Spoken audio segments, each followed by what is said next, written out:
ભાવનગર અને ભાવનગરની હોસ્પિટલ સરકારી હોસ્પિટલ કહેવાય છે કે એ ગરીબો માટે હોય છે અને ગરીબો માટે હોવું પણ જોઈએ, કારણ કે એ સરકારની છે, લોકોના ટેક્સના નાણાંથી ચાલે છે. પણ ત્યાં હંમેશા કોઈનો કોઈ વિવાદ થતો હોય છે. થોડા સમય પહેલાં જ એક વિવાદ સામે આવ્યું હતું, પણ તાજો વિવાદની વાત કરીએ તો એક પરિવાર, એના વ્યક્તિનું મોત થાય છે. ડૉક્ટરો ઉપર આરોપ લાગે છે, તપાસની માંગ કરવામાં આવે છે, પરિવાર બોડી લેવાની ના પાડી દે છે. 3-4 દિવસ થઈ ગયા છે, કોઈ વિવાદનો અંત નથી. શું નરેન્દ્ર મોદીનો ગુજરાત આવો છે? મૃદુ અને મક્કમ ભૂપેન્દ્ર પટેલ આવો કામ કરે છે. અને આરોગ્ય મંત્રીની સ્થિતિ તમે જુઓ કે ભાવનગરમાં આવું ચાલી રહ્યું છે. ભાવનગરમાં ત્યાં પોતે પણ એક મંત્રી છે, છતાં પણ ભાવનગરમાં આવું ચાલી રહ્યું છે. નમસ્કાર, હું છું ચિંતામણી પુત્ર અનિલ પટેલ. સ્વાગત છે આપનું અમારા વિશેષ કાર્યક્રમમાં. આવો જોઈએ આ સમગ્ર ઘટના શું છે અને પરિવારનો આરોપ શું છે. જય ભીમ, નમો બુદ્ધાય. આજે આપણે દેવ પૂજક સમાજના બેનનું જે ડોક્ટરના બેદરકારીથી જે મૃત્યુ થયું છે અને ત્યારબાદ ન્યાય મેળવવા માટે દેવ પૂજક સમાજના જે પીડિત પરિવાર છે એ ન્યાય માટે અમરેલી સિવિલ હોસ્પિટલના પટાંગણમાં ઉપવાસ આંદોલન ઉપર બેઠો છે.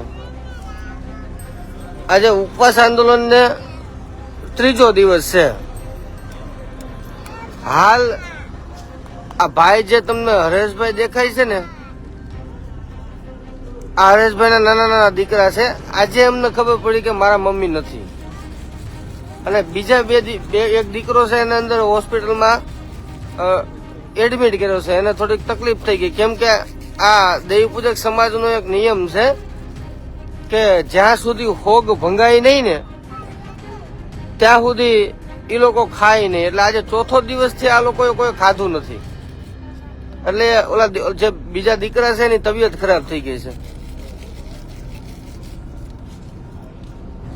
દેવી પૂજક સમાજના લોકોને ખાસ કહેવા માંગુ છું, અન્ય સમાજના લોકો તમને સહકાર આપે કે ન આપે, પણ દેવી પૂજક સમાજના લોકોને ફરજિયાત આ લોકોને સહકાર આપવો પડે. કેમ કે આજે તમારો સમાજ અહીંયા એક ન્યાયની આશાએ બેઠો છે. 3 દિવસથી ડેડ બોડી રજડે છે ભાવનગર સિવિલ હોસ્પિટલમાં, છતાં તંત્રના પેટનું પાણી હલતું નથી. શું કામે? કે અહીંયા બસ ગેડા ગાંઠા લોકો છે. આપણે કાલે મંગળવારનો કોલ આપ્યો, પણ એ તો મંગળવારે ખાલી ભેગા થવાના છે બધા બહોળી સંખ્યામાં. પણ આંદોલન ચાલુ છે એનું હું આંદોલનની અંદર તો લોકો હોવા પડે ને. અને જ્યાં સુધી એકતાની તાકાત આ લોકોને, તંત્રને તમે નહીં દેખાડો ને ત્યાં સુધી આ લોકોના પેટનું પાણી હલવાનું નથી. કેમ કે માનવતા તો આ લોકોમાં મરી ગઈ છે. આપણે કલેક્ટર સાહેબને આવેદન આપ્યું, હજી સુધી કલેક્ટર સાહેબનો કોઈ જવાબ નથી આપ્યો. આપણે ડેડ બોડી નથી સ્વીકારતા, છતાં એ લોકોને કઈ મનમાં નથી. કેમ કે આપણે ઇતર કોમ છીએ, એટલે આપણું માણસ નથી, આપણું માણસ ઢોર છે.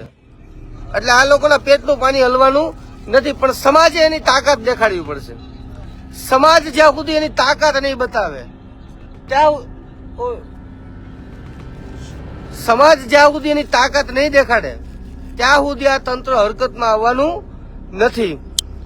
દીપકભાઈ ચુડાસમા, આજે જ્યારથી આપણે આંદોલન ચાલુ કર્યું છે ત્યારનું હું જોઉં છું, એ ભાઈને કઈ હક નથી પડતું. જાણે એની પોતાની દીકરી હોય, એની પોતાની બેન હોય. તો જે આ દીપકભાઈ ચુડાસમા જે મહેનત કરે છે સમાજને ન્યાય અપાવવા માટે, એવી રીતે સમાજનો દરેક વ્યક્તિ જયારે આ આંદોલનની અંદર પહોંચશે ત્યારે ન્યાય મળશે. તમને એવું લાગતું હોય કે આપણે અહીંયા આંદોલન ઉપર બેસી ગયા, PM રિપોર્ટ આવી જાય પછી તમને ન્યાય મળી જાય, આ જાડી ચામડીનું તંત્ર ભાઈ તમને એમ ન્યાય નહીં આપે. અમે 6 દિવસ ભૂખા તરસા કલેક્ટર કચેરીના પટાંગણમાં મરવા ઉપર આવી ગયા હતા. મરીએ એટલી જ વાર હતી, છતાં આ લોકોના કોઈનું પેટનું પાણી હલતું નહોતું. કેમ કે આ લોકો રાક્ષસી માયા બની ગયા છે.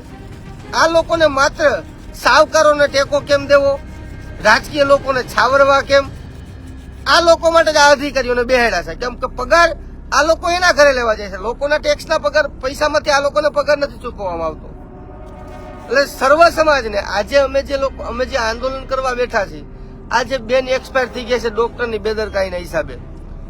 ભલે આંદોલન દેવી પૂજક સમાજ કરતો હોય, પણ આ હોસ્પિટલની અંદર દરેક ગરીબ વર્ગના લોકો જ અહીંયા સારવાર લેવા માટે આવે છે. અને આ જે લોકો ફીના નામે જે લૂંટ ચલાવી રહ્યા છે, એ લૂંટમાંથી જો છુટકારો મળશે તો અમરેલી જિલ્લાના દરેક ગરીબ પરિવારને છુટકારો મળશે. એટલે કોઈ વ્યક્તિ એવું ન સમજો કે આ માત્ર દેવ પૂજક છે. આ માણસ છે. માણસ સમજીને આપો. તમારી માનવતા થોડીક દેખાડો. આ કોઈ જ્ઞાતિનું આંદોલન નથી, દેવી પૂજક સમાજનું આંદોલન નથી, આ સર્વ સમાજનું આંદોલન છે. આજે આ દીકરી જે એક્સપાયર થઈ છે દરેક સમાજની દીકરી છે. અને કાલે સવારે તમારી દીકરીઓ અહીંયા છે ને, જયારે ઓપરેશન કરવા આવશે કે બીજી કોઈ સારવાર લેવા આવશે ને ભાઈ, ત્યારે એ દીકરીને કંઈક થાય ને ત્યારે તમને ભાન આવશે કે એ જયારે દીકરીનો જીવ ગયો ને ત્યારે એના પરિવારને કેટલી તકલીફ થતી હશે. એ ત્યારે તમને જયારે અનુભવ થાય ને ત્યારે તમને ખબર પડશે.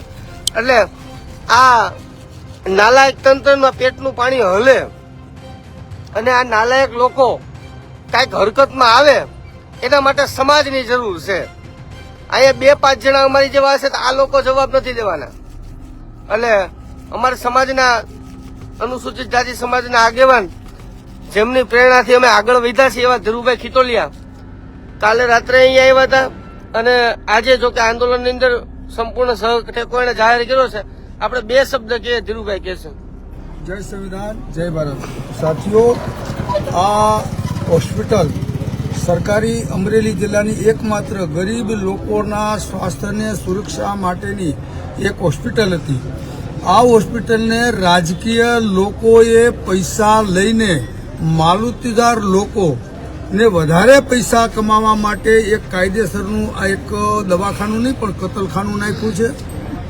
અહીંયા અનેક એવા લોકોને જે લોકો એની સામે બુમરેંગ મચાવે એના સ્વાસ્થ્યની સાથે એમના જીવનની સાથે આ લોકો ખિલવાડ કરી અને ખતમ પણ કરી રહ્યા છે. એટલે ખૂન કરી રહ્યા છે કાયદેસરના સારવારની આડમાં. સામાન્ય દર્દની સામાન્ય તાવમાં આ લોકો અન્ય જગ્યાએ ભાવનગર, રાજકોટ કે અમદાવાદ રિફર કરી અને દર્દીના કેસને એટલો બધો ભયંકર બનાવી દે કે માણસની જીવન ખતમ થઈ જાય એવી સ્થિતિમાં મૂકીને પછી એને રિફર કરી રહ્યા છે. આ લોકો શીખી રહ્યા છે કે પછી એક પ્રકારની અનાવડતતા એમની અથવા તો કોઈ એની બુમરેંગ મચાવે તો એની સામેનો આક્રોશ છે. કઈ રીતનું આ લોકો બદલોડી એ ખબર નથી, પણ ગરીબ લોકો આવે છે એને પૂરતો જે રીતે સારવાર મળવી જોઈએ, જે પ્રકારથી સારવાર મળવી જોઈએ આ લોકો આપી નથી રહ્યા.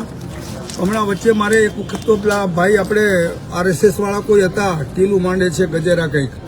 હવે ગજેરા ડૉક્ટર છે એ કાર્ડિયોગ્રામીને ભેગો લઈને રખડે, દર્દીઓને ત્યાં લાઈન લાગે.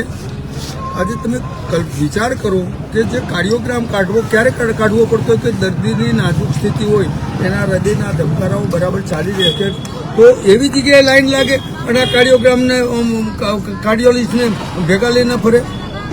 કઈ સ્થિતિ તમે મારે ત્યારે એમની સાથે માથાકૂટ થઈ તો કે અમારો પ્રશ્ન નથી. એટલે આ રીતને તમે વ્યવસ્થા ચલાવો છો. દર્દીઓની લાઈનમાંથી તમે ગમે તે રીતે આગળ ઉપર વારા લઈ લો. દર્દી તમને બોલે તો દર્દીની સામે તમે ગમે તેવી વર્તન કરો. તમારે અહીંયા ફરિયાદ ટેબલ મૂકો. કેટલી તમે ફરિયાદનું નિવારણ કરી રહ્યા છો? કોઈક આને પૂછવાના સંચાલકોને. આનો સંચાલક બિચારો ખુદ જેલમાં જઈ આવ્યો છે 480માં, વસંત ગજેરા. આવા લોકોના હાથમાં આ લોકોના સ્વાસ્થ્ય સુરક્ષાની જવાબદારી સોંપવામાં આવી છે. કલ્પના કરો કેવી રીતે એની સ્વાસ્થ્ય સુરક્ષા આ લોકો નિભાવતા હશે. કોણ આને પૂછવા વાળો કોણ છે? કયા રાજકારણીની તેવડ છે? સત્તાધારીને વિરોધ પક્ષમાં બેઠેલા લોકોનું સવાલ ઉઠાવું છું આમ નાગરિક તરીકે. તમારામાં તો તેવડ નથી આને કઈ કહેવાની. કઈ રીતે આ લોકો સંચાલન કરી રહ્યા છે? એટલે આનું બાંધકામ કરતા હતા રજા ચિઠ્ઠી વગર તો એને ચાલુ કરી દીધું હતું. આ સરકારી હોસ્પિટલ જયારે એને સોંપાણી નથી એ વખતની વાત કરું છું, રેકર્ડ પરની સાબિત બાબતો કરું છું. અહીંયા દુકાન ચાલી રહી છે, અંદર માવા મળી રહ્યા છે, સિગારેટો મળી રહી છે. હા, એટલે તમે ઓનલી ફોર પ્લિક્રાસ ચલાવી અને આ દર્દીઓ બધા છે એ તો બહુજન સમાજના લોકો છે. એટલે એ દુકાન તમારે ધંધો એની પાસેથી કરવાનો, લાભ તમારા પી ક્લાસને આપવાનો. હે, આવી નાલાયકી શા માટે ચલાવી રહ્યા છો ભાઈ? તમને કોઈ કહેવા વાળું, રોકવા ટોકવા વાળું નથી, તમને કોઈ સવાલ કરવા વાળું નથી. આ જિલ્લાની અંદર ખરેખર જે લોકો આ દવાખાનામાં આવીને સારવાર, જે પછાત છે, પીડિત છે, ગરીબ દર્દીઓ છે, એ જ અહીં આવવાના છે. જેની પાસે રૂપિયા ખનખને છે એ નથી આવવાના. મજૂર વર્ગના લોકો આવવાના છે. અને એ બિચારા અહીંયા કંઈક એની બે સારવાર કંઈક સારી થશે એવી હાલતમાં દાખલ થશે. અને એ દાખલ થાય ત્યારે તમે એની સાથે ગમે તેવી દવા લખીને તમારા હાલે દવાની અંદરથી ટકાવારી લઈ લેવી છે. હે, શરમ થવી જોઈએ તમને. આ તંત્રવાળા આજે એની માના નામનું જે આ હોસ્પિટલ ચલાવી રહ્યા છે ને, એને શરમ થવી જોઈએ. તમે તમારી માનું નામ પણ બદનામ કરી રહ્યા છો. આહવાન કરો. ખૂબ આક્રોશ છે અંદર. ઘણી બધી વ્યવસ્થા અહીંયા, કેટલી બધી સિસ્ટમ મૂકી છે અંદર, છતાં એના સ્પેશિયાલિસ્ટો તમારી પાસે નથી. એને બહાર જવું પડે. આહવાન કરી નાખો. ખૂબ જનતાઓમાં આવી ઘણી બધી પીડાઓ છે, ઘણી બધી બાબતોથી પીડિત છે. ઘણું બધું કેવું છે, તમારે સુધરવાની જરૂર છે. આ બધા જ જે સવાલો છે તમને સીધા સ્પર્શતા સવાલો છે. તમે સારવારની નામે જે કાંઈ જોખમી ચલાવી રહ્યા છો, દાદાગીરી ચલાવી રહ્યા છો, તમે લોકોના મર્ડર કરી રહ્યા છો. ખૂબ ઊંડી તપાસનો વિષય છે. સરકારી તંત્રએ, ગાંધીનગર વાળાએ જાગવાની જરૂર છે, અહીં આવવાની જરૂર છે. મારું નિવેદન તો તમે ક્યારેય નોંધી નથી કે આ લોકોનું કંઈક કરો અને ન્યાય. હવે હરેશભાઈ, હમણાં તમારા દીકરાને શું તકલીફ થઈ ગઈ હતી? હા, એક મિનિટ ખાવાનું કેવી રીતે ખાતું જ નતું. પછી લોકો રો કરતો હતો. એને બીટી વખત તાવ આવી ગયો, માથું દુખતું. તો દવાખાને લઈ ગયો પ્રાઇવેટમાં. મને અહીં બીક લાગતી કે અહીં મારે દાખલ જ કરવો તો પ્રાઇવેટમાં લઈ ગયો. ડ્રાઈવર એ બાટલા આવ્યો પાછી દવાખાનું ઊંચો તો રિપોર્ટ અહીંયા ખાઈ ગયું. ડ્રાઈવર છે ને રિપોર્ટ કરવા ગયો ને તો એને એવું કીધું, એ ડોક્ટર સાહેબ એવું કીધું કે આ ડ્રાઈવર છે રિપોર્ટ ન થઈ ગઈ. પછી અમે દીપક કાકા આવ્યા, દીપક કાકાની વાત કરી. દીપક કાકા આવ્યા પછી એવું રિપોર્ટ કરવાનું ચાલુ છે. અત્યારે સારવાર માટલો ચલાવી ચાલુ. હવે વિશેષમાં તો કાંઈ નથી કેવું, પણ આજે એક ગરીબ પરિવાર આજે ઉપવાસ આંદોલનમાં બેઠો છે. એ ન્યાય તાત્કાલિક ધોરણે મળે અને આ દેવ ઉપદેશ સમાજના આગેવાનોને અને સમાજના લોકોને ખાસ કહેવા માંગુ છું કે હાલ તમારા જે સમાજના નીતિ નિયમ હોય, પણ આ લોકો જે અહીંયા ઉપવાસ આંદોલન પર બેઠા છે એ લોકોનો ફોગ ભાંગી અને એ લોકોને તમે જમાડો. કેમ કે આ લોકોએ ચોથો દિવસ થઈ ગયો, હજી જેમાં નથી. અને જે કંઈ તમારી પરંપરા હોય એ આ આંદોલન પૂરતી સાઈડમાં મૂકી આ લોકો અહીંયા ભૂખા તરસા મરે નહીં એનું પણ આપણે ધ્યાન રાખવું પડશે. એક છોકરો ટ્રોમા સેન્ટરમાં દાખલ છે.